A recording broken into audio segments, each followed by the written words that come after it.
Welcome to the deep dive. Today, we're looking at a piece titled The Dirty Side of Politics and the Kerala Mindset When Will We Learn? Hmm. The author writes about watching the movie Amburian in the UAE during Eid.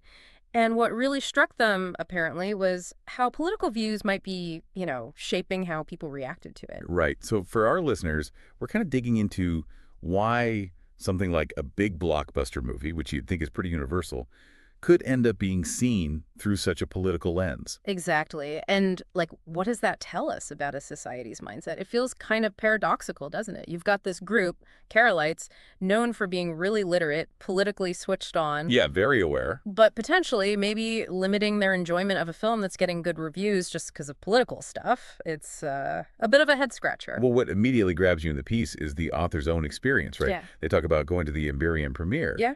and it was packed, like really enthusiastic crowd. So you immediately think, okay, popular movie, people are excited. Okay, standard blockbuster premiere. But then things change. Yeah, then there's this sharp contrast. The author goes back to the same cinema, but this time it's during the Eid holidays. Now, that should be peak time, especially in the UAE. Oh, definitely. Huge time for movies. But the theater, more than half empty, just surprisingly vacant. And that big difference is really the author's central worry here. So the worry is why it was empty. Exactly. The concern is that, well, maybe political loyalties or biases are somehow keeping people away, overshadowing the actual artistic quality of Empyrean. Mhm. The author isn't saying the film is bad, not at all. They're questioning if outside political talk is affecting who decides to even go see it. And the author actually praises the film quite a bit, right? They describe Empyrean as, let me see, a phenomenal cinematic experience.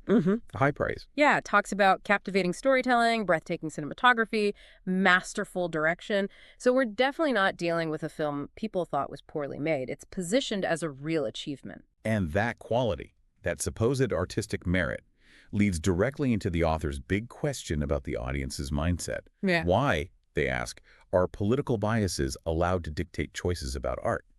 Why can't people separate the creativity from the ideology? That's the core of it, yeah. The author seems genuinely puzzled by this perceived failure.